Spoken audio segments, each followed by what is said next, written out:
simple question here. I've met some of you before.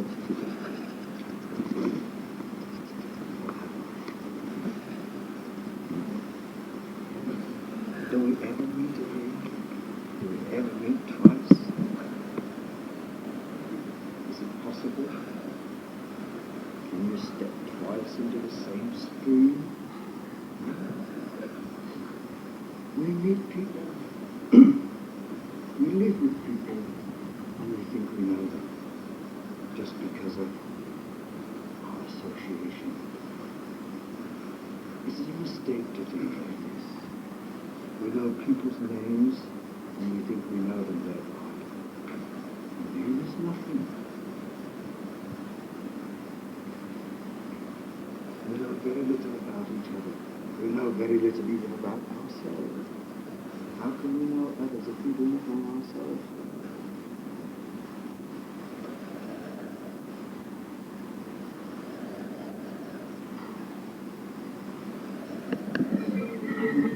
Yesterday, a Christian, had a rather nice talk with him. And he was talking to me about God.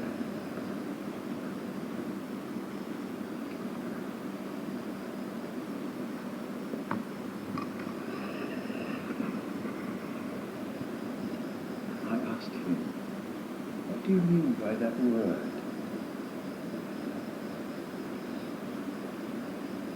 We know so many words. We use so many words, but seldom do we know the meaning of them. These are not our words. We've just inherited them. And very often we are content with words without trying to find out what they symbolize, what they mean. So what does God mean? Very often, merely by knowing the word, we think we know the thing, and we don't. We become contented with words, satisfied with words. They're nothing. A word is never a thing, never the thing that it symbolizes. Cake, the word. Will it fill you? Ever? Will it satisfy hunger? Never. Words are very, very useful. They help us to communicate with others. But we must go deeper than the words. We must find out what they mean.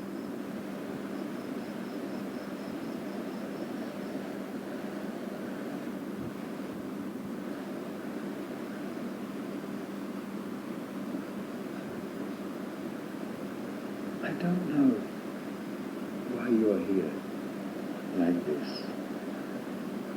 I know why I'm here, or I know something of why I'm here, but I don't know why you are here. Do you?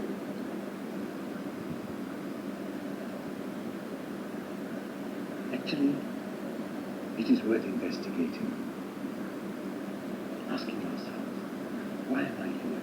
What am I doing? Why?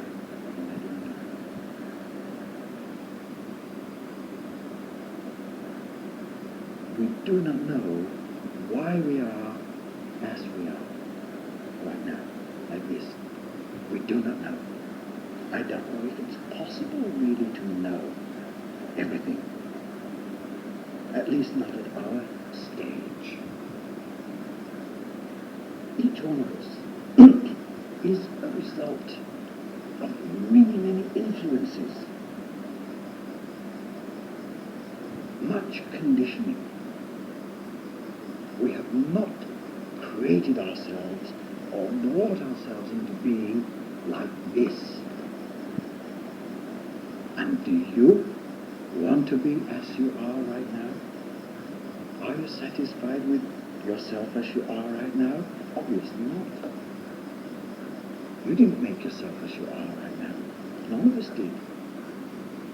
It has happened as a result of many, many causes. We cannot possibly know how many causes have produced this effect.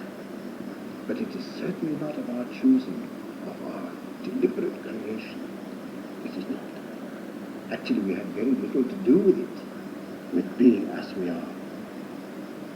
If we were our own creation, we would not have faults like we've got. We wouldn't have such things as loba dosa moha. Who would choose to have these things if he had any say in the matter? Nobody. We would be much better people than we are if we could choose. But we have not much choice in the matter. And so we are a mixture, a combination of many things, some positive and some negative, many negative. That's why we're here.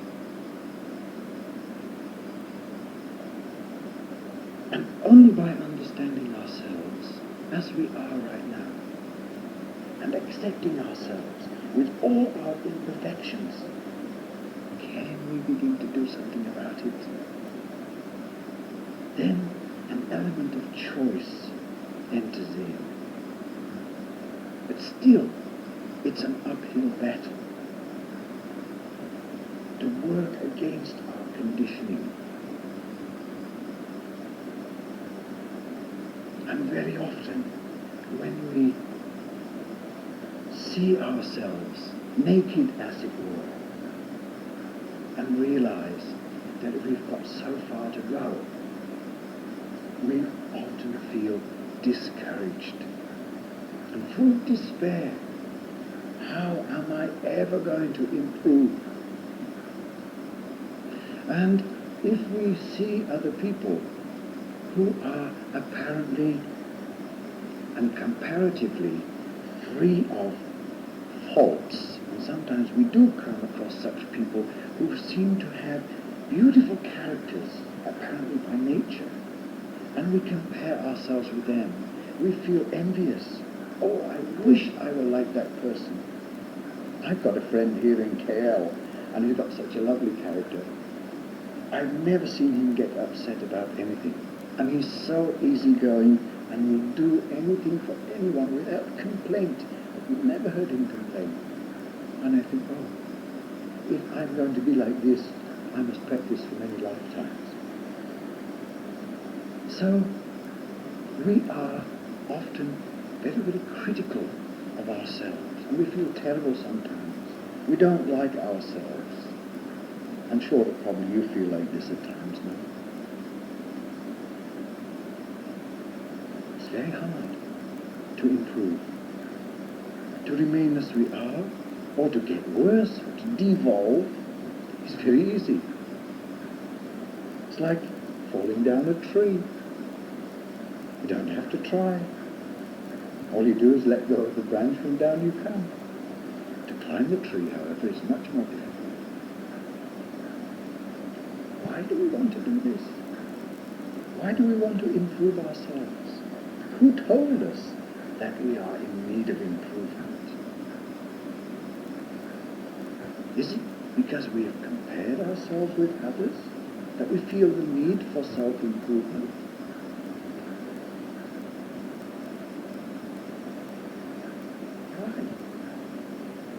Why do we feel inadequate and incomplete?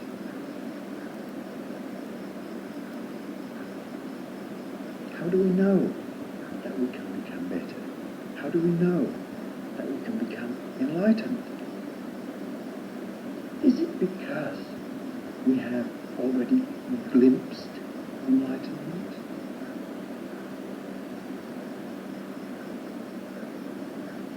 We have some inkling of it. Possibly. I'm sure you've all had moments of great clarity, even before you came to this. It's not uncommon. When we understand things very clearly, when we feel at ease and comfortable, not in conflict with the world. Perhaps you can say, being in love is like that. When you're not in conflict, you feel at ease with the world. But it doesn't last. It fades. It doesn't last very long at all. But once we've seen this, we never forget. It is like a flash of lightning in a dark night when the countryside is illuminated. And though the dark soon closes in again after the light has faded, still we have a sense of direction that we never had before. We know in which way to go. We can sort of remember, oh, I must avoid that obstacle. I must follow that way. And so we go. We head in the general direction. It's very difficult. And often, instead of getting easier, the way gets harder. Have you found this to be so? Probably. As we go on this way, it doesn't get easier. It gets harder. But at the same time, and you've probably found this also, we grow correspondingly stronger and able not only to carry our own burdens, but to reach out and help others with theirs, who do not know even the little that we know. And so, if we are to compare ourselves with others, and actually it's very difficult not to do, we must compare ourselves not just with people who are more fortunate or more advanced than we are. We must also compare ourselves, like when we cross the road, we look both ways, not just one way, even if it's a one-way street, because sometimes people go the wrong way down the one-way street, so you can't take it for granted that something won't be coming the way that it shouldn't. We must look at those who are less fortunate than we are, who are less advanced than we are, who do not know even we know. We know only little, but there are countless other people who don't even know that, and who are living in darkness. And many of them can benefit from the little that we know. So we are in a position of sharing. With one hand, receiving help from others who are more advanced than we are. And with the other hand, extending help to those who do not know what we know. So it comes in and it goes out. It doesn't stay here. So it gets blocked out here. We become mentally or spiritually constipated. It comes in and it goes out. Just like we eat and the next day we go to the toilet. And it passes through. But because we take in and we give out, we get nourishment. By giving out, we make room in ourselves for something else. It is necessary, it is vital to give out. Not just so that we can get more, but because it is natural to do.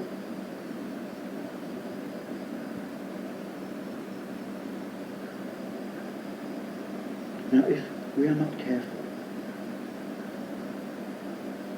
we can easily fall into the trap of doing things in order to get something in return. It's common, it's normal.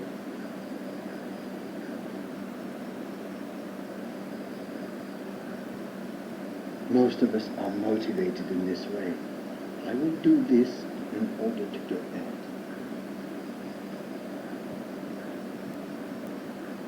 Even to the practice of meditation.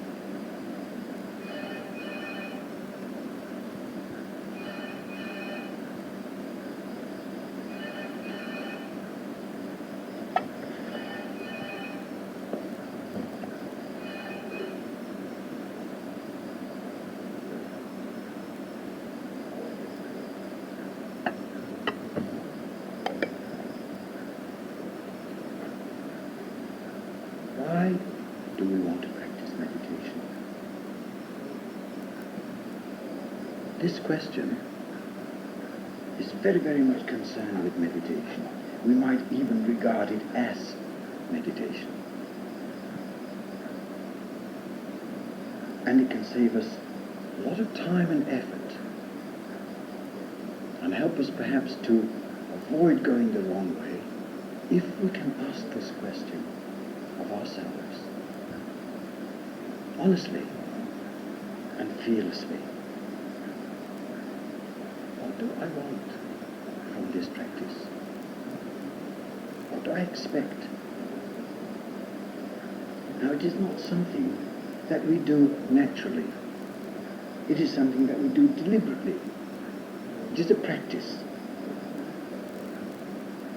Why are you doing it? I'm not saying that it's wrong to do it. Don't misunderstand me. But I think we must know why we do what we do. What do we expect from it? What are we looking for?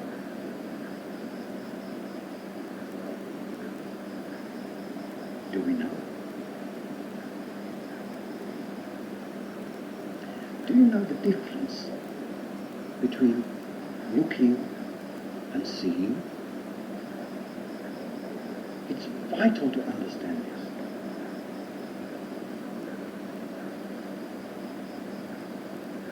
The grammatical difference between these words.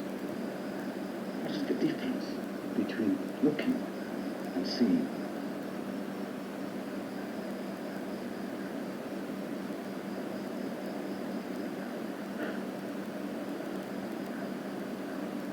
Looking is active. We look for something with an idea in mind.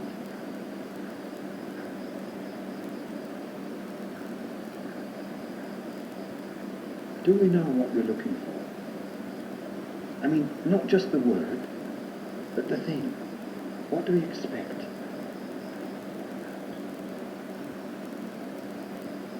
Seeing is passive.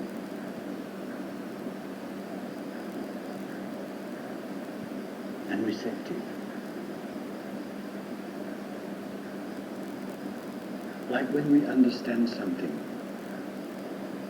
we say, oh yes, I see. And in this sense, even a blind man can say, I see. Actually, many blind people see better than people with good eyesight. They understand things much better sometimes. So a blind man can see. And this is the meaning of the last line of my verse on the back of my latest book. In the blind there is some sight. I mean insight, understanding.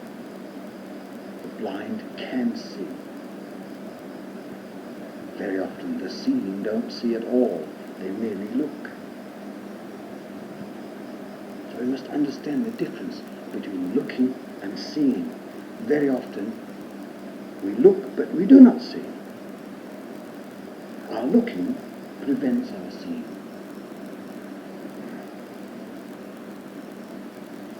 So, yesterday I asked this man, what do you mean by the word God? Have you got only the word, or do you know what is the thing you mean by that word? To most people, God is anthropomorphic. That is, it has human form and human qualities. We have made God in our likeness. Not God made us. We have made God. We've made many gods, countless gods. We make them by the dozen. Do we know what this word means? Or are we just satisfied with the word? With any words?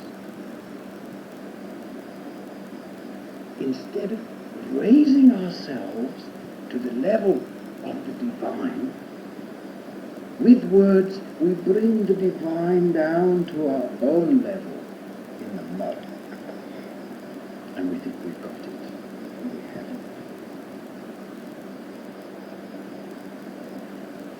Don't be satisfied with words.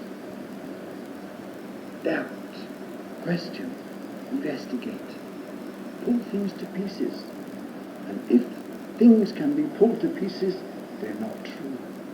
Gold is never afraid of fire. Base metal is.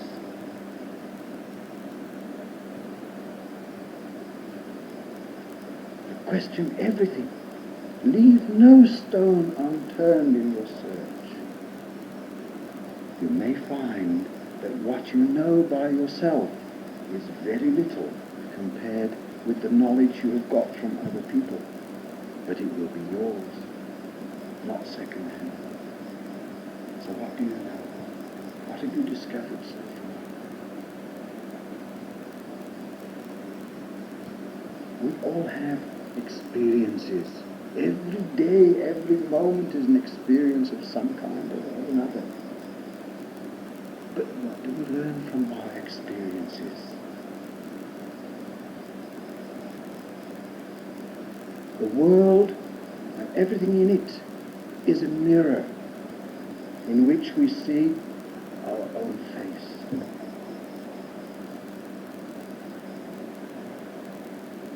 When Prince Siddhartha went out of the palace to see the town, he saw certain sights which the story said he'd never seen before.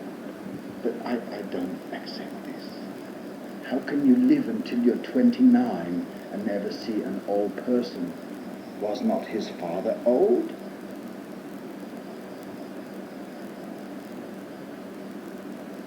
I don't accept this story. I think, like you and I, he'd seen old people before. He'd seen sick people before. But when he'd seen them before, like when you and I see them, nothing much happens in our mind. Doesn't do anything to us. Nothing connects. But on this particular occasion, when he went out and he saw the old person, I'm not going to say old man because maybe it was an old woman, a sick person and a corpse and sad people. On this particular occasion when he saw those things, his mind was focused and finely tuned. So he asked, why? What? How? Can I become like that? These were his mirrors. The old person, the sick person, the corpse, the sad people. These were his mirrors in which he saw his own face. Can I become like that? Will this happen to me? Will it happen to my wife? Everything is a mirror to see our own face.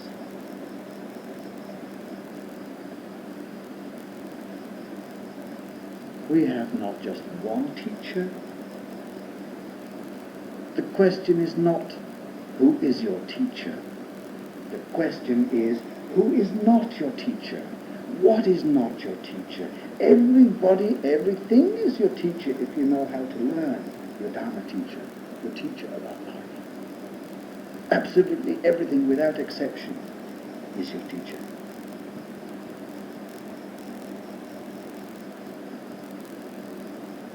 I sometimes smile when people say, oh, this is my teacher. I say, you've only got one teacher? How poor you are. A teacher of Dhamma should help us to understand that everybody and everything is the teacher, not just one person. And if the teacher keeps you dependent upon him, like some people depend upon drugs, then he's not a teacher, he's a cheater.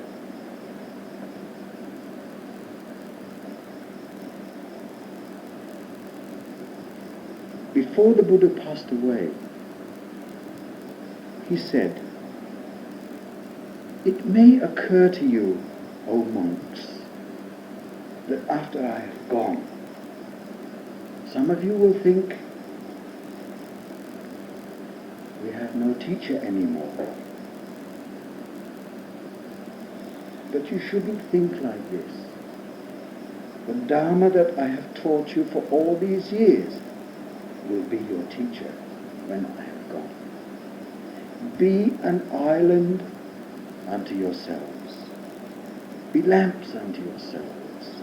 Be a refuge unto yourselves.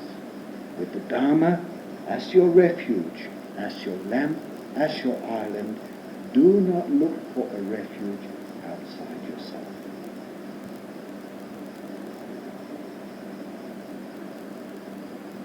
It doesn't mean that we cannot get help from other people and other things, not like that. But ultimately, we must learn how to stand on our own. Alone we are born, alone we live, alone we die, alone we become enlightened. It doesn't happen in large groups, it happens individually. And the Buddha's enlightenment is the Buddha's enlightenment, not ours. We have to find our own enlightenment. We cannot depend upon the Buddha's enlightenment. He's not going to save us. Nobody can save us. Just like no one can eat for us. It's not possible. We have to find it for ourselves. The Buddha was merely one who pointed out the way. But he cannot go for us on this way.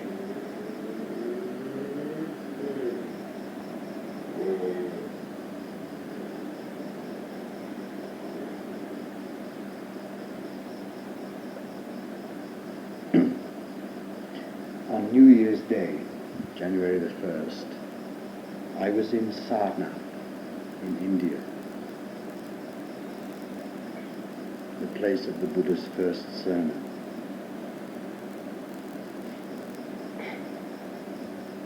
And I had been into Benares in the morning,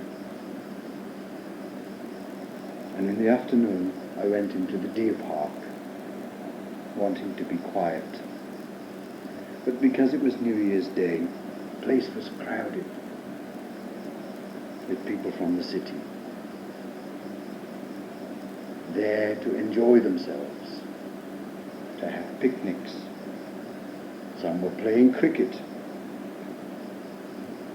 in the deer park. Some young people were playing music and dancing to it.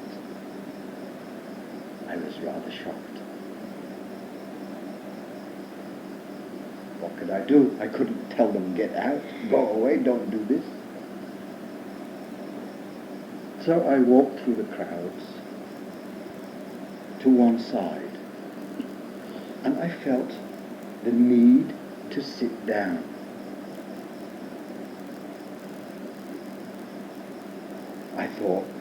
I felt something is going to happen.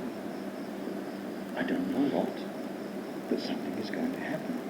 So I sat down there on the ruin of an old monastery under a tree, and my mind became focused by itself without me doing anything.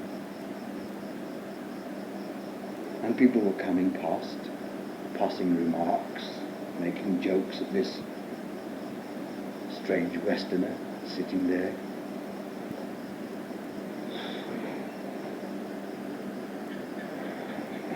After some time, someone came and stood at one side of me, looking intently at me. I could feel him looking at me. But I didn't acknowledge him. After a few minutes, he sat down, and I thought, he wants something. Well, I will test him and see how much he wants something. Make him wait. So I continued to sit there for about 20 minutes, and then I stirred myself. And he stood up and came over to me, and politely he said to me, I saw you sitting there. So I asked my friends to go over there and leave me here to wait until you had finished what you were doing. May I ask you some questions? I said, yes.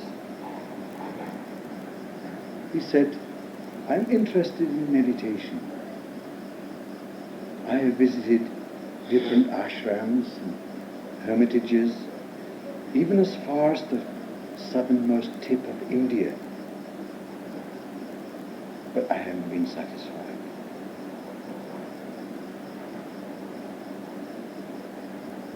I said to him, have you seen over near the stupa, there is a Tibetan Lama giving a Dhamma talk to a group of largely Westerners?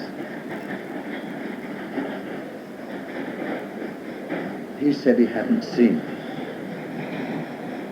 But I said, there is such a person right now giving a Dhamma talk there. These people, many of them monks and nuns, Westerners, had come from all over the world, leaving behind their luxuries and comforts to come to India, which is often very difficult, a difficult place to be in. Dirty, and the people often troublesome and so on. Why have they left all their comforts to come here? And why are you different? Why do you want to know about these things? Why aren't you like all the other people here enjoying themselves with picnics and so on? Why are you different? Don't answer, I said, because you don't know. And that's correct. If you think you know, you don't know. If you think you don't know, you are correct at least to that extent. I said to him, do you know the significance of this place? And although he was a student of philosophy in Benares University, he said he didn't know much. I said, this is the place where the Buddha gave his first sermon to 5 yogis or ascetics who had been his companions before, but who had left him in disappointment when they saw him eating again in order to regain his strength, and they thought he'd gone back to living a life of luxury. So they deserted him. After his enlightenment, shortly afterwards, he looked around for someone who he could share with what he had found. And he thought first of 2 teachers that he had studied under before, and from whom he had quickly learned all that they had to teach, but had left them when he discovered that it didn't take him far enough. But he thought, these teachers will understand. If they are intelligent and they are noble-minded, they will understand. But upon using his psychic vision to locate them, he found that they had already died. So he couldn't share with them what he had found. Then he thought the 5 yogis who had been with him before would understand. And he perceived them staying about 250 kilometers away in a park just outside of Benares. So he set out to walk from Buddha Gaya to Benares. It took him a few weeks because he didn't hurry. When they saw him coming, they said, here comes Siddhartha, the one who gave up his search. Ignore him. Pay no attention to him. We don't want to be associated with him. He's gone back to living a life of luxury. But as he got nearer, his bearing, his demeanor, his presence was so impressive that they had no choice but to rise and respectfully receive him. and one prepared a seat for him, another brought water to wash his feet with, another water to drink, one took his bowl and another took his robe, and after he had washed and drunk, he sat down and began to teach them. He said, listen to what I have discovered. I have found the way to the deathless, the state of liberation from samsara. Listen carefully. And he explained to them about the Four Noble Truths, how all living things suffer, feel pain, dukkha, and the cause of dukkha, desire, ignorance, and the end of dukkha, freedom from ignorance, enlightenment, and the way to the end of dukkha, the Noble Eightfold Path. And as he spoke, one of them, Kondanya, understood. And it showed on his face, because when a person really understands, it does show on his face. You can see it. It's like a light shining outwards, the light of comprehension, enlightenment. The Buddha saw it and said, Kondanya has understood. I asked this young man, can you visualize this scene of the Buddha preaching to the 5 ascetics? You have all probably seen pictures of this scene.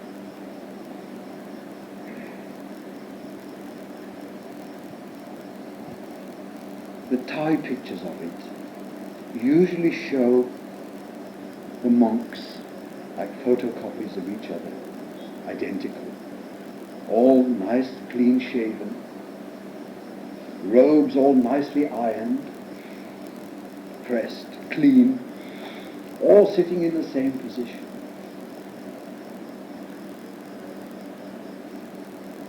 No trace of any individuality about them, like photocopies. I don't think it was like that. The Sri Lankans show them more realistically. And I visualize them sitting relaxed. Now, don't move. Don't change your position. But just look at yourself, how you're sitting now. Some are sitting very formally in a meditation style posture. Others are sitting more relaxed. I imagine some of them even sitting like this. But with minds perfectly focused, one pointedness of mind, which we call ekagata.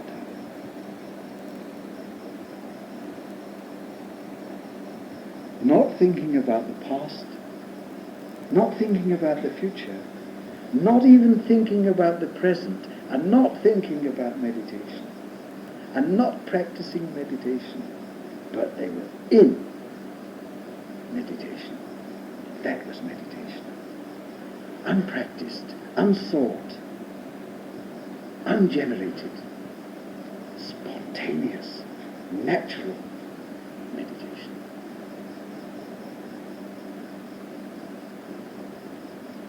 It's not something that we can do.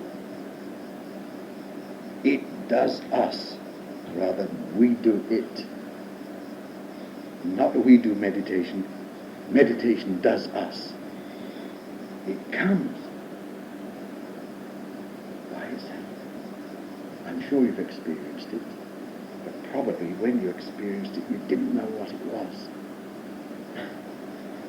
Actually, it was something simple and not rare, something quite common. When it creeps up on us, unannounced, unsought, it's like as if all our activities are suspended and we become sort of frozen.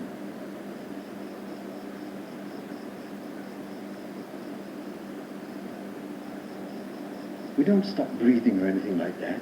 Our hearts don't stop beating. The normal bodily functions go on. The blood still runs in the veins. We're still aware. Consciousness is not cut off, but we do not choose to focus on any particular object. We do not say, I like this, I don't like that. We are aware.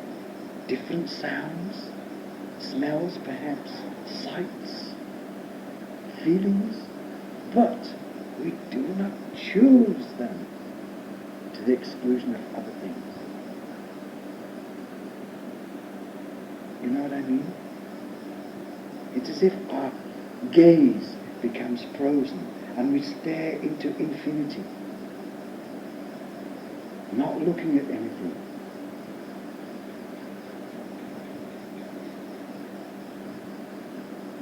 And it's something timeless. Can't measure it by time. How many minutes it lasts, you don't know. Don't think about time. Time is sort of suspended. I'm sure you've experienced it sometimes, but you didn't know what it was. This is natural meditation where you do not choose anything. What we're doing now, we are choosing. We deliberately decide to sit down and watch our breathing or our bodily feelings or our thoughts coming and going. We're choosing. And we choose something and we exclude other things. But this natural meditation doesn't choose, doesn't exclude, doesn't have anything to do with our preferences. No likes and no dislikes. Next time it happens to you, watch if you can. Don't try to catch it. Don't try to prolong it. You'll never succeed in doing that. It's not within your capacity. If you try to catch it, you'll drive it away. You'll destroy it. Like you try to catch a bubble on the water. It's gone. Immediately you touch it, it's gone. You try to possess it, it's gone. It's not possible. Just observe. Like happiness, when it comes to us, as it does, frequently, simply, let it come, let it go. Don't be overjoyed when it comes, don't be sad when it goes. Happiness is not our aim or purpose in life. Happiness is a result or byproduct, if you like.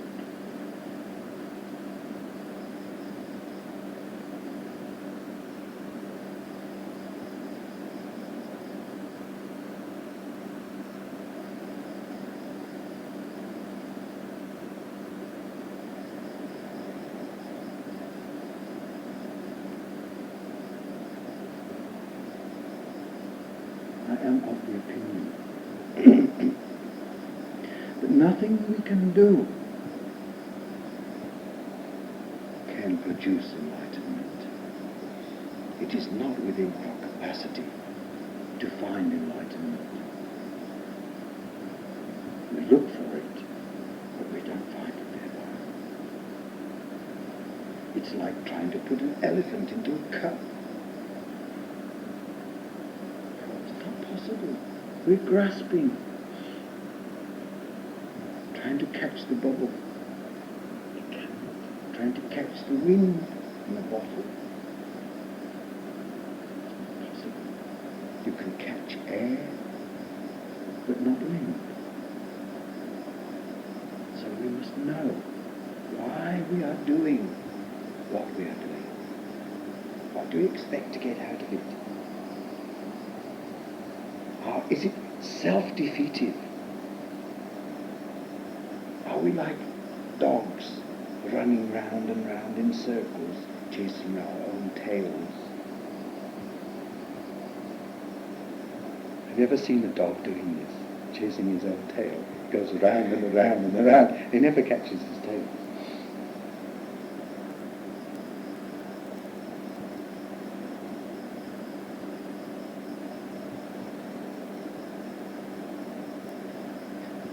Meditation doesn't mean just sitting down in a special position, in the lotus position, hands together, the tongue in a certain position. It doesn't mean that.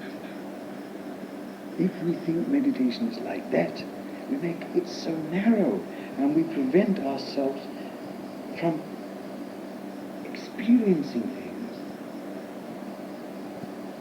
It's as if we know already.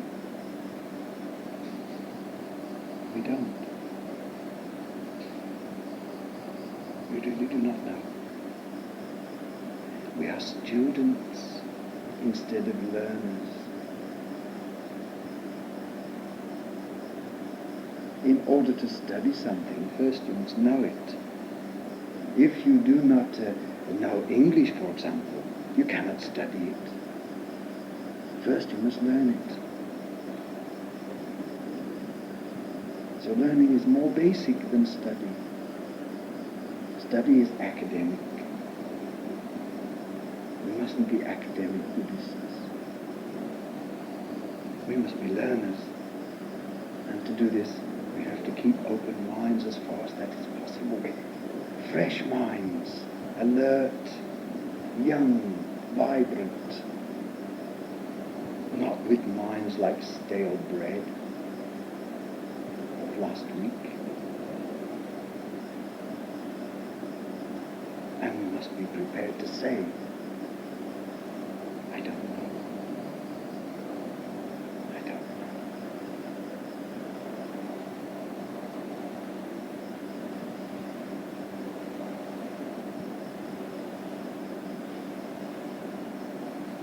And not be ashamed to say that. Most of our knowledge is not ours at all. It's second-hand or third-hand or multi-hand. It's not ours. And it's very dangerous. All the knowledge that we have, that is forced into us in school and university, it's very dangerous. And we're getting more and more of this dangerous knowledge as time goes by. You know the old saying, a little knowledge is a dangerous thing, don't you? Think how much more dangerous a lot of knowledge is. It's not knowledge that we're looking for. We're looking for wisdom. What we need is wisdom, not knowledge. We do not acquire, well, we might acquire wisdom in school and university. It's possible. For what? Well, we're educated in order to function in this world, in order to earn a living, to become productive. But is that all that life is for? Merely earning a living? Does all this knowledge enable us to live properly and to understand how we fit in here? It doesn't. This is the realm of wisdom. And we're not taught that. If we're lucky, we find a few scraps of wisdom as we go through life. If we're lucky. But it's funny. The world's wisdom is available to all of us in amounts never available before. Because human beings are able to record things.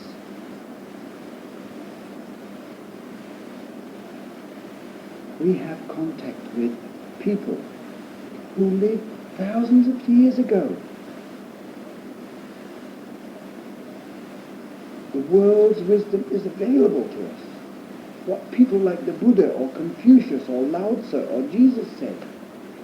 We have contact with these people now, thousands of years after they died. We can make use of their wisdom.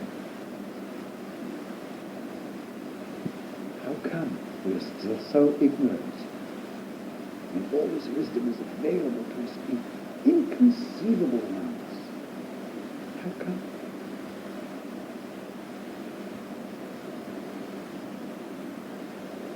Strange. We should actually be more wise than all those people, because we could learn from them all. They didn't have contact with each other. We have contact with all of them. But we insist on remaining ignorant and remaining asleep. It's amazing.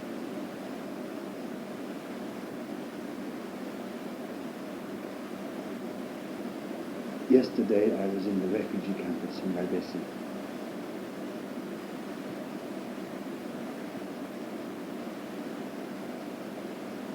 I told them, sometimes people ask me, how many disciples do I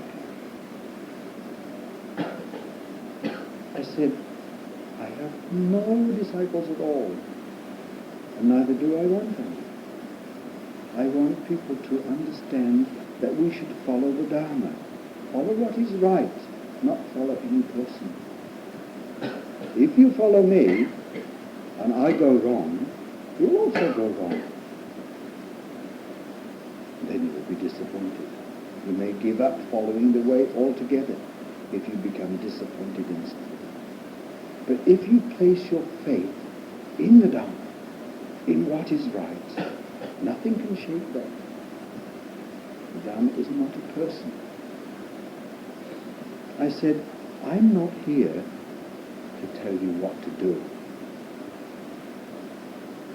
I want to perhaps inspire you to understand what you should do yourselves. And I told a little story about a man who was looking for truth. And one day he went to a certain teacher and he said, Master, I would like you to explain to me about the way. And the master said, well, that's good. Go out and cheat and steal and rob and deceive people. Don't think about their feelings at all, but don't get caught and you'll be all right. The man was shocked at this. What kind of teaching is this? What kind of teacher? And he left very disappointed.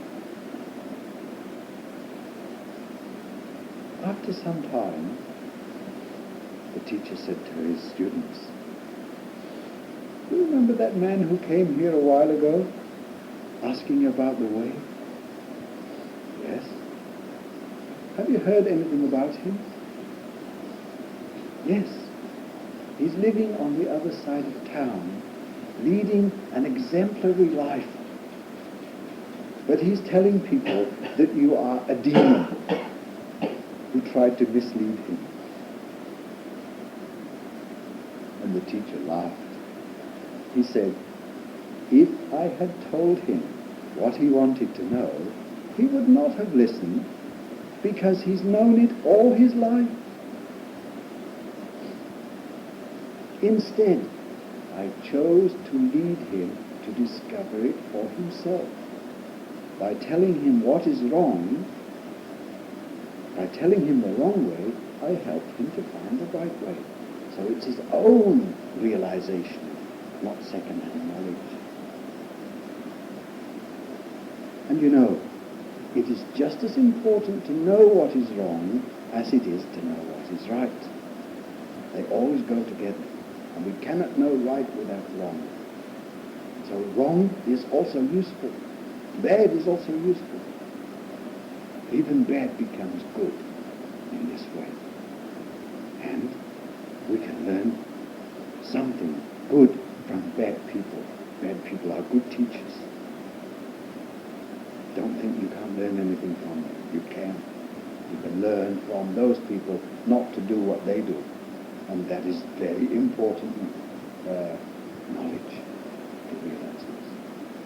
So everyone and everything has something to teach if you know how to learn. Keep your eyes open, keep your mind open.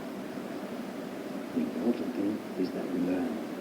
We need all the help we can get.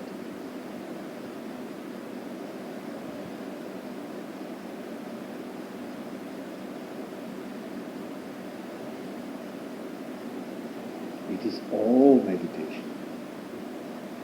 There's nothing outside of meditation.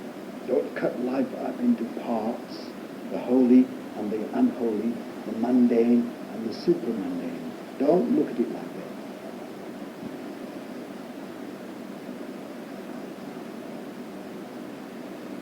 Someone once said to me, I've been practicing Dhamma for some years already and I've never had a spiritual experience. And I thought, I wonder what she means by a spiritual experience. Maybe she thinks about levitation or something extraordinary. Instead of seeing that life itself is a spiritual experience. All the time. One big spiritual experience. But perhaps we need a spiritual experience in order to see this spiritual experience.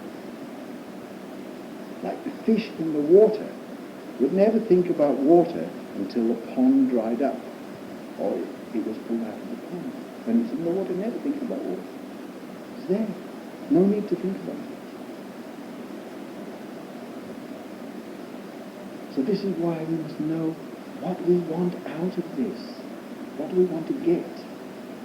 I actually think it's wrong to want something out of it. Meditation should help us to understand what we've already got. We've got so much. Last night I met somebody who asked me about visualization. He said he's heard that if he practices visualization, he can get whatever he wants. I said, you have to be careful. It's not always good to get what we want. If you do not understand what you've already got, it can be dangerous to get more.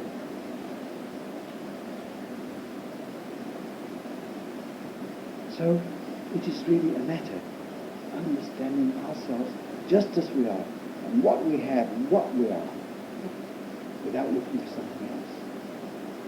Enlightenment is not something outside of us, in the future, in the sky or in the tree or wherever. It's inside, already. You think of the Buddha's enlightenment. Where did it come from? Have it got anything to do with the tree or the full moon or the direction he was facing? You know, when I was in the refugee camp in Philippines years ago, one day some Cambodian people came to the temple. They said to me, you know, this is not a real temple. I said, oh yes? Why not?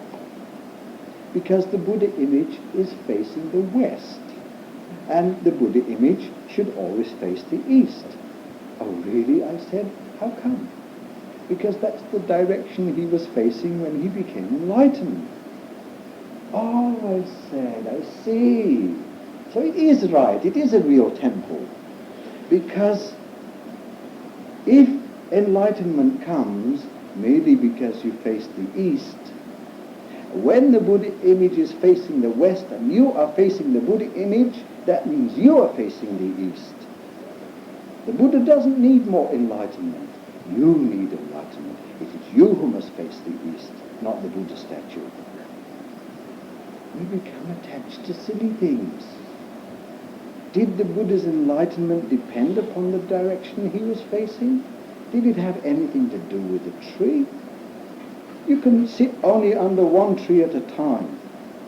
And that kind of tree was the one he happened to be sitting under when he became enlightened. If he'd been sitting under a mango tree, we'd be respecting mango trees today instead of that kind of tree. And we call a mango tree a Bodhi tree instead of the fig tree. Didn't have anything to do with the moon, full moon. I don't think so. Enlightenment came from inside. not outside. It means it's already there. We don't know it. We haven't seen it yet. We haven't released it. Or perhaps sometimes we have seen it. Did Sakyamuni become enlightened only under the Bodhi tree? What do you think? The story of the Buddha is very, very important. We must look at every detail. After he realized that by fasting it was the wrong way, and he started to eat again, he didn't give up his search. He remembered something that had happened during his childhood. You remember what it was?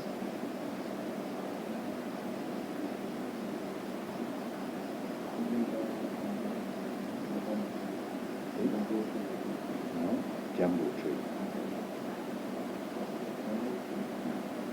No jambu, don't you?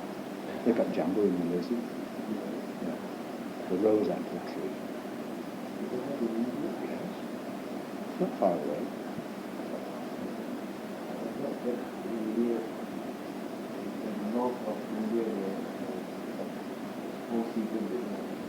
They have 3 seasons.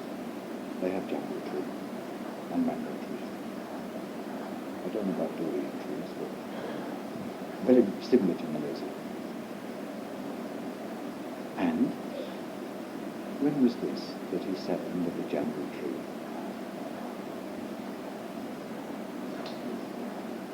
Well, when he was young, I don't know really how old, but when he was a child.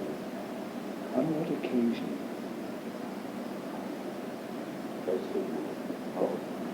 Plowing. And what happened? He entered absorption. What does it mean?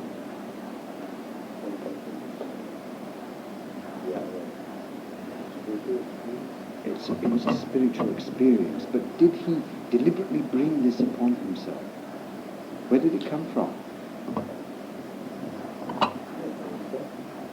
How? What conditions?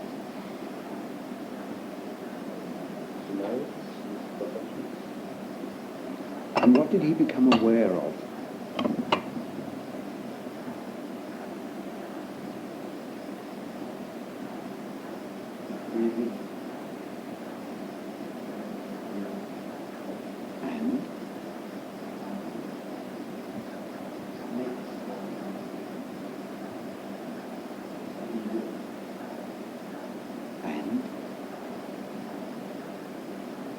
People that are dancing,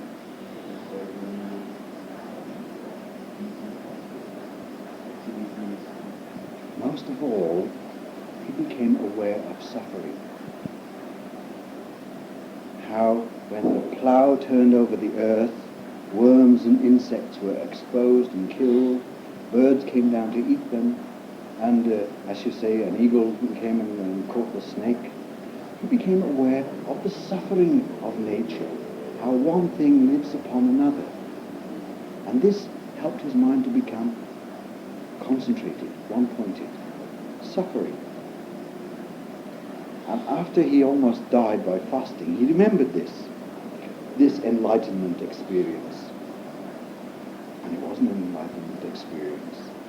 And he thought, this is the way to go. Not looking outside. Not by practicing self-torture, but observing what is. I've already spoken before about his other enlightenment experience, his major enlightenment experience, when everything was a mirror in which to see his own face. That was an enlightenment experience too. Haven't you had enlightenment experiences like this? Things that made you think and reflect about yourself? Of course you have. We've all had them.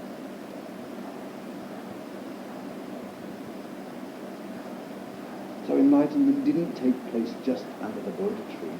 He was enlightened, or partially enlightened, long before. He'd been a bodhisattva for many years, and To be a bodhisattva is a state of enlightenment, but not complete. And a bodhisattva doesn't know he's a bodhisattva when he is a bodhisattva. Only when he becomes a Buddha and looks back later that he realizes, oh, I was a bodhisattva before.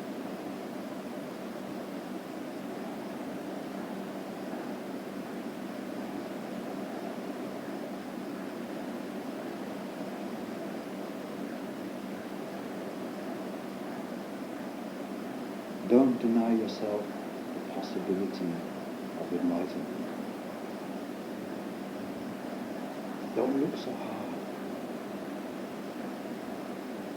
Looking is necessary. It's a stage on the way. Perhaps a great majority of people in the world are not looking for anything spiritual, just living on the material level, on the physical level, not aware of anything higher, not looking. Later on, when we detach ourselves from the herd, from the crowd, we begin to look. We become aware that there are other things than merely material things. And we begin to look for something spiritual. We think about making merit, about becoming enlightened. So we look, and we look, and we look. But at this stage, we do not see, because we're looking. Only when we can stop looking can we see. And we can't stop looking until we have looked.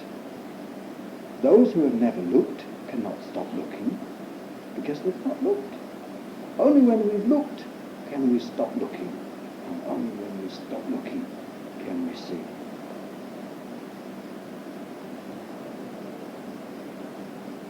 And Zen especially brings us through frustration to the point where we don't know what to do anymore. We've looked with everything that we have and are until maybe nearly getting gila, mad.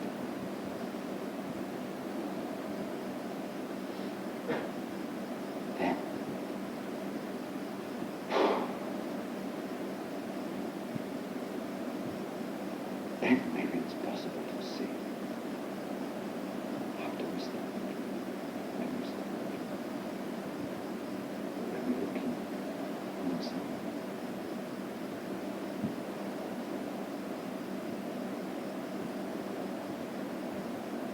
Don't be in a hurry.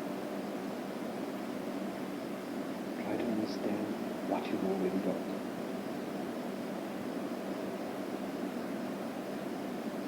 Try to realize how fortunate you are. Count your blessings. It should be a daily meditation. How lucky I am. When you go to bed at night before you fall asleep, think, I lived another day. Review the events of the past day. When you wake up in the morning, think, wow, how lucky. I'm still alive. Didn't die in the night. You know, it's very easy to fall into the negative habit of complaining about things. We do this more when we compare ourselves with others who are more fortunate or who we think are more fortunate than we are. We become envious, jealous, greedy. What we need is very little compared with what we want. There are no ends to our wants. If you have an opportunity sometime, make a trip to India. Not just to visit the Buddhist places, which is very nice, but just to be in India. It will help you a lot. And you will come back here and you'll be much more happy than you were before, much more contented. You'll realize, wow, so lucky to be here.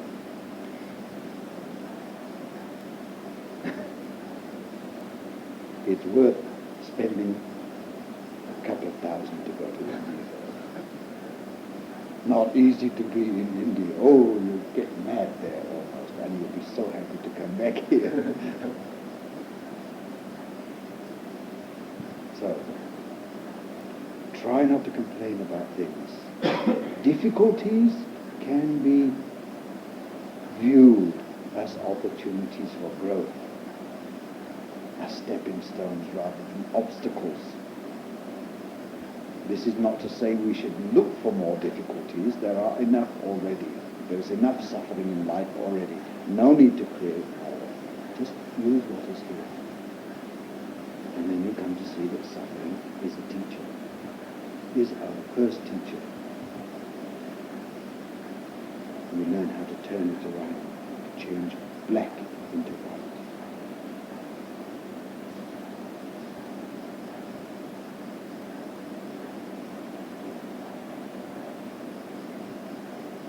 Has anyone got any questions they would like to ask?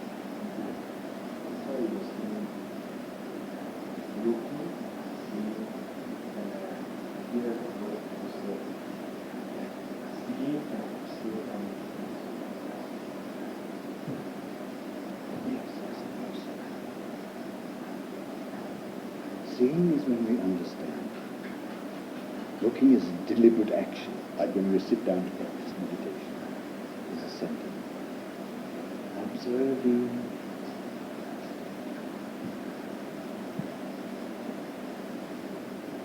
It's being aware of things without trying to anticipate what is going to happen next. Being open to the unexpected. It's an adventure. You don't know what's going to happen next, and you don't try to imagine what's going to happen next. So, this is how learning takes place. This is how great discoveries are made. Not to go into things with foregone conclusions or with minds made up. We don't know. So, let's see. Let's go. But looking is, you look with a mind full of ideas.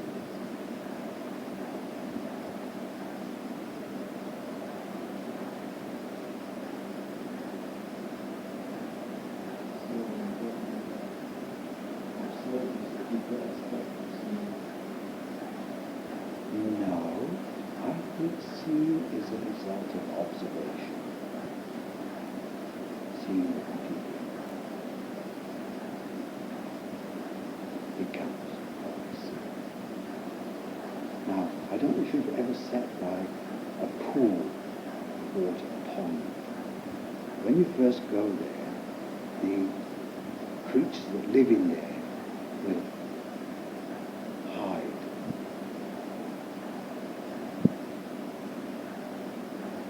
If you sit quietly and still by the side of the pond, slowly those creatures will come out again and begin to move around and carry on their activities. You don't know what they're going to do. You cannot predict. Just observe. And if you don't move, they will just act naturally.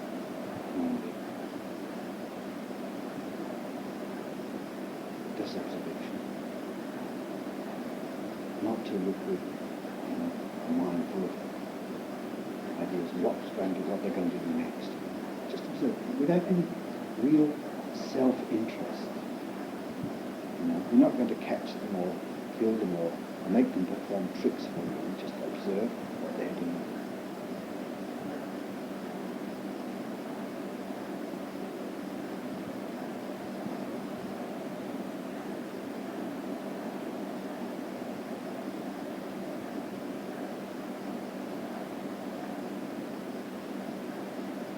We cannot possibly be aware of all the information that's coming into our senses all the time.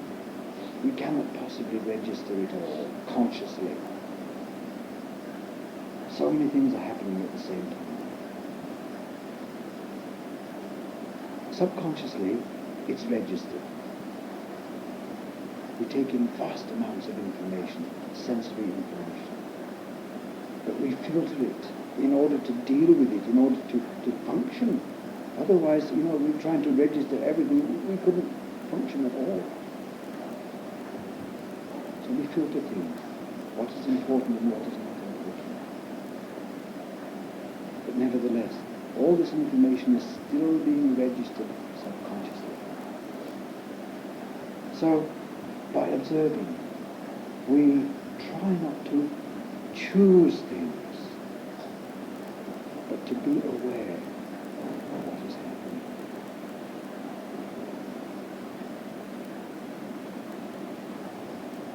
Someone once called it choiceless awareness. It's very nice stuff, without choosing.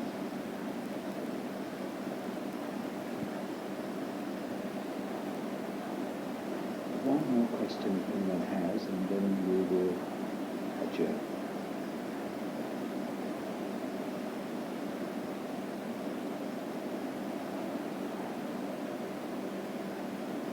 No more questions. We will adjourn.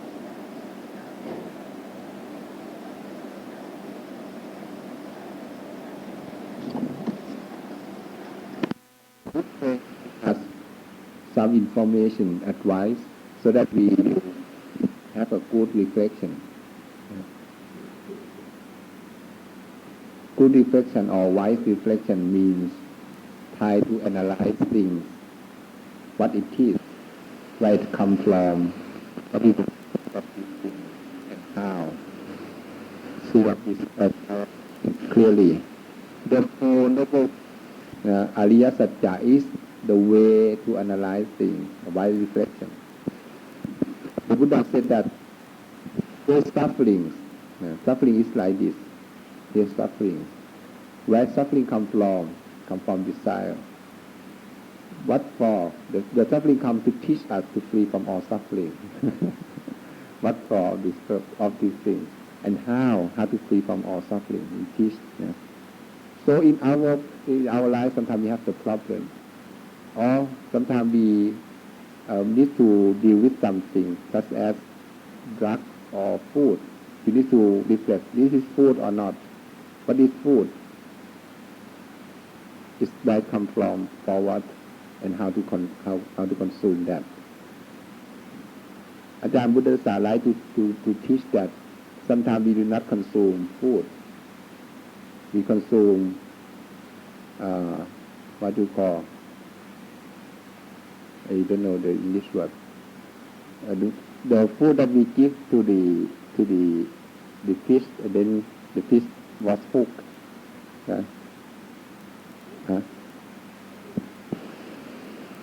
Bait. B-I-T, bit. B-A-I-T. Yes. Because sometimes we consume things like that, and then we become attached to that thing, right? This because we don't have wise reflection. Before you take food, you need to consider enough wise reflection, not to enslave by the delicious food. Or sometimes food is not delicious at all, but you need to take it to sustain this life. So do it happily, mindfully, properly, moderately. Wise reflection will help you to do things correctly. Sometimes wise reflection is to ask about cause and effect. When you suffer, analyze why you suffer, where, who make you suffer. Then you see the cause of that thing. Then you can solve the problem, where it comes from. So wise reflection is the inner factor, is ourselves. Know how to think correctly. Don't believe in God, or don't believe in what you call fortune teller. Don't believe in some superstition. That's not the cause of. That's not a good way to solve the problem. When you take examination, you need to prepare yourself the best you can, understand what you learn, and then you can do the examination and pass it. Some people, when they take examination, they try to ask from God. You do it or not? You offer some flowers to some superpower, then you expect them to help you. If you do that and you not read the book, you will never pass the examination. But after you do that, you feel happy. Then you read the book. Then you pass because of you read the book. Now, why concentrate your mind and read the book? You don't need to waste your money to buy flowers or waste your time, energy to do that. Right? The Buddha try to point what is the cost of that thing. When you see it clearly, try to do that cost, then you gain what you want. So, wise reflection. Sometimes we have no good friend, we need wise reflection. Right? When you are among enemy, we need to be wise to reflect. What happened? We need to help ourselves. We cannot depend on anyone. And the Buddha himself developed wise reflection. When you see people suffer, he thinks he must search the cause of suffering. So what teach him about he investigate and he and become our good friend.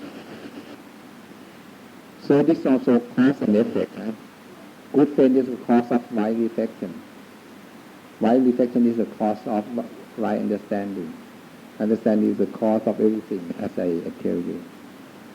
So in Buddhism, it's very consistent in cause and effect like this. So please check now that we have good friend or not. Now, why before Dhamma in our daily life?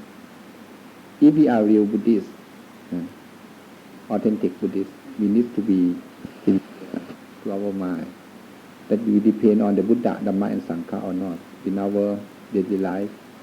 Sometimes we say Buddhaṃ Saraṇaṃ Gacchāmi, Dhammāṃ Saraṇaṃ Gacchāmi, Sanghaṃ Saraṇaṃ, but we don't follow the Buddha at all.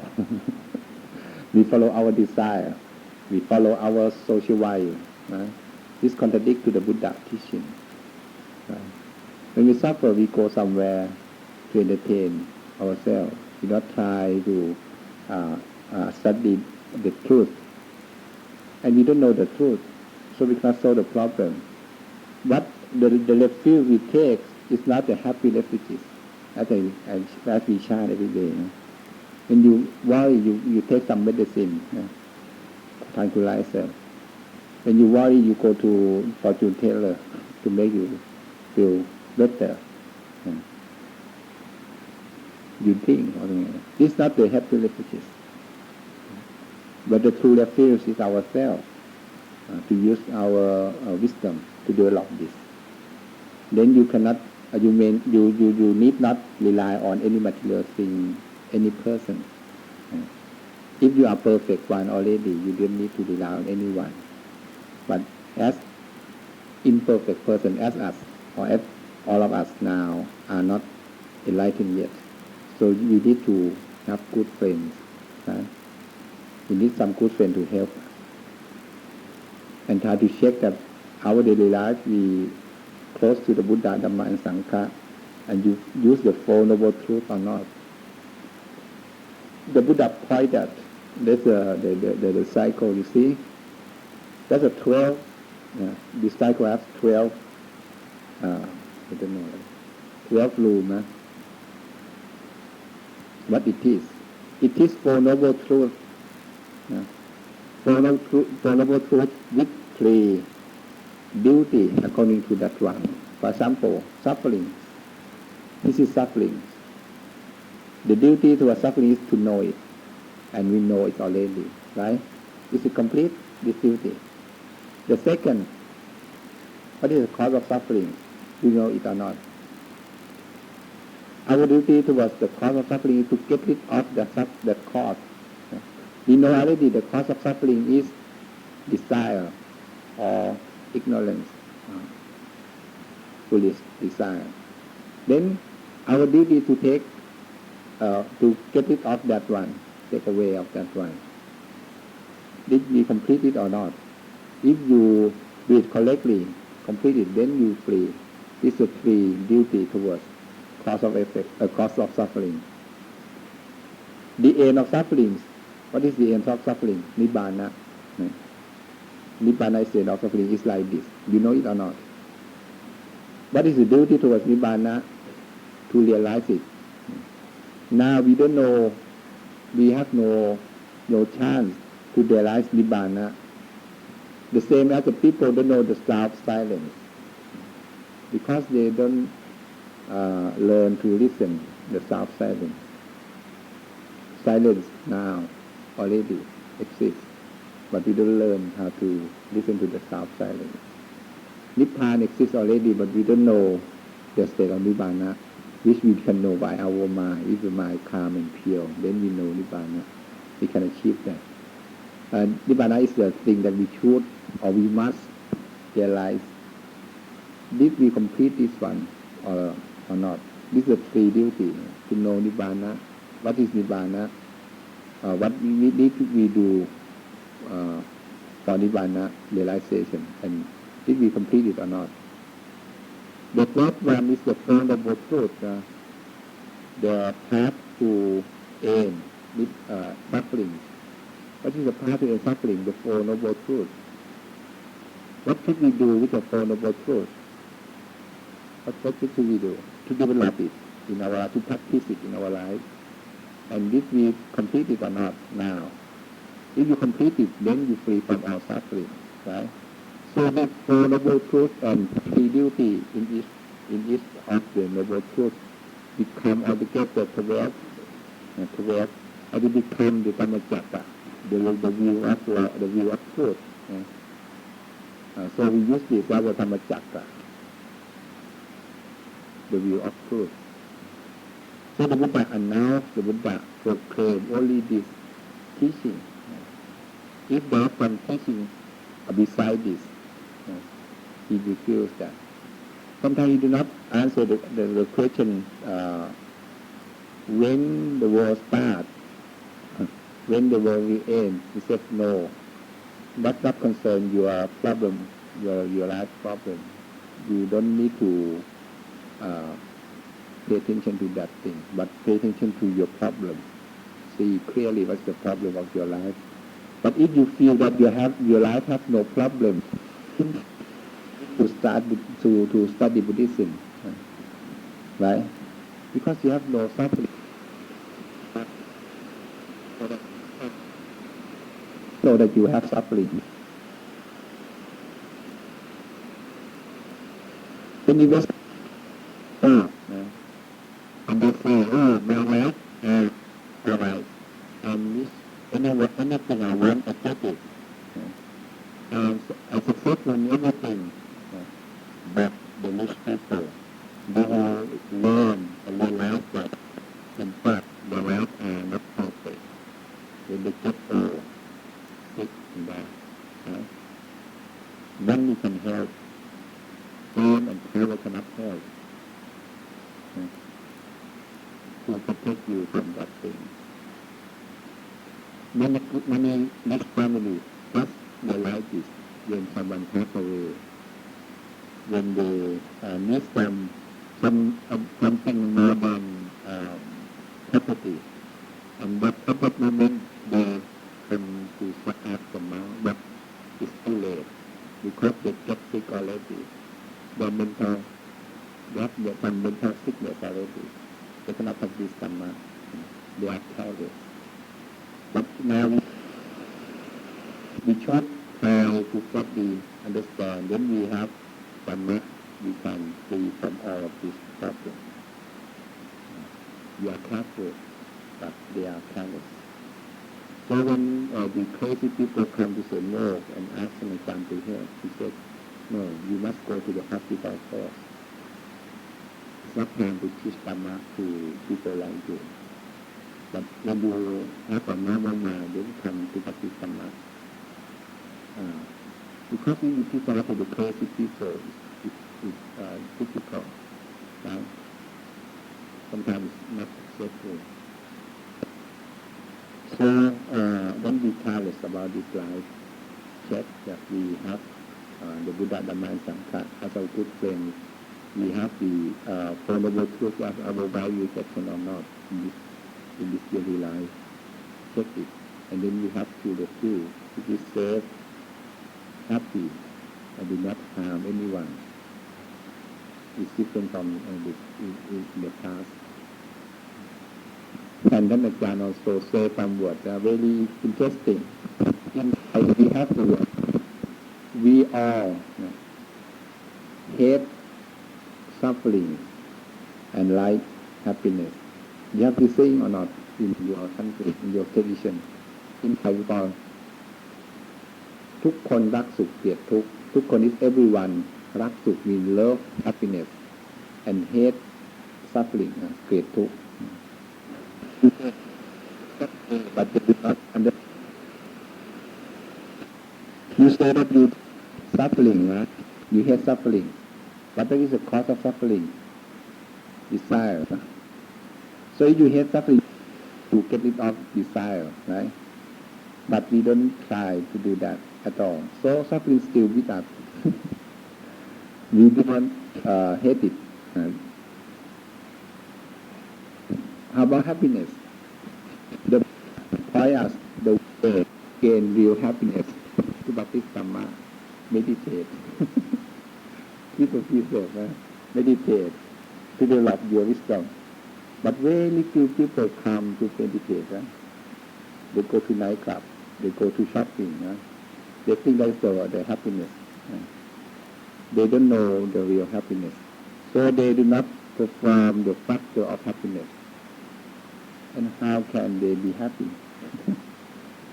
So sometimes we say something, I want to be happy, but we don't know what is the cause of happiness. When the Buddha points out, like this Dhamma and you get happiness, we don't follow. Because we don't believe the Buddha. The Buddha is wrong, we are right. Right? So we follow our desire all the time. And the more we follow, we suffer again and again. Until we realize this.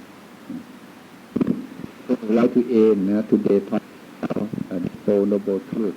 The last one, the path to perfect peace, or the middle way, which the Buddha teach us to live like this, and then you will have no suffering, bodily, socially, mentally, and spiritually. How can I say that? If you are careful, eat properly, exercise, don't be crazy, right? Or don't be lazy, then you have a healthy body. Then your body peaceful and happy, right? Nibbana at the level of body. We live together, we have the precept, we have the dana, we have the what do you call? Metta. Then we live together happily. Then Nibbana in the social level, and socially Nibbana happens. This mental, when you have the mind, the samadhi, the mind are happy, free from all bad emotion, bad temper, then the mind relax and happy. And spiritual means when you understand things correctly, wisely, you're not controlled by ignorance anymore. You have no doubt in your mind anymore. Then you become enlightened, you become arahanta and free, peaceful. Now we are not peaceful because we have many doubts in our mind. For example, should I practice, continue to practice, or should I leave? How can I do when I graduate and have no job? Should I marry this person or not? You still have this doubt. And even the doubt where we will go after death. You still doubt it. But the Arahanta have no doubt like this. He doesn't have the answer, but he has no doubt because he has no self. The self is the cause of this question. We still have doubt because we try to protect the self. We wonder where this self will go after death. Right? But if you do not concern the self, you don't attach to the self, this question will stop. No answer, but no question. So the mind are free and clear. This is a peace, free from sufferings, bodily, socially, mentally, and spiritually. And the Buddha suggests that to live without suffering. He does not teach us to suffer and then how to quench suffering. He teaches us to live correctly and free from all sufferings. He teaches us like that. No suffering to quench, no suffering to stop if you live correctly. Not to get angry, then you will suffer. He said not try to stop anger. When you get angry already you suffer. Then to get rid of that or stop that is too late. But if you learn, you try to be careful, not to from any mistake, then you life of happiness and free from all suffering. This is the most important teaching of the Buddha, and he gives this in the first sermon. The first sermon concerns this Buddha way. So today I think it's time is over to talk about this. If you have any question, you can ask tonight. And tonight we also have some chanting concerning this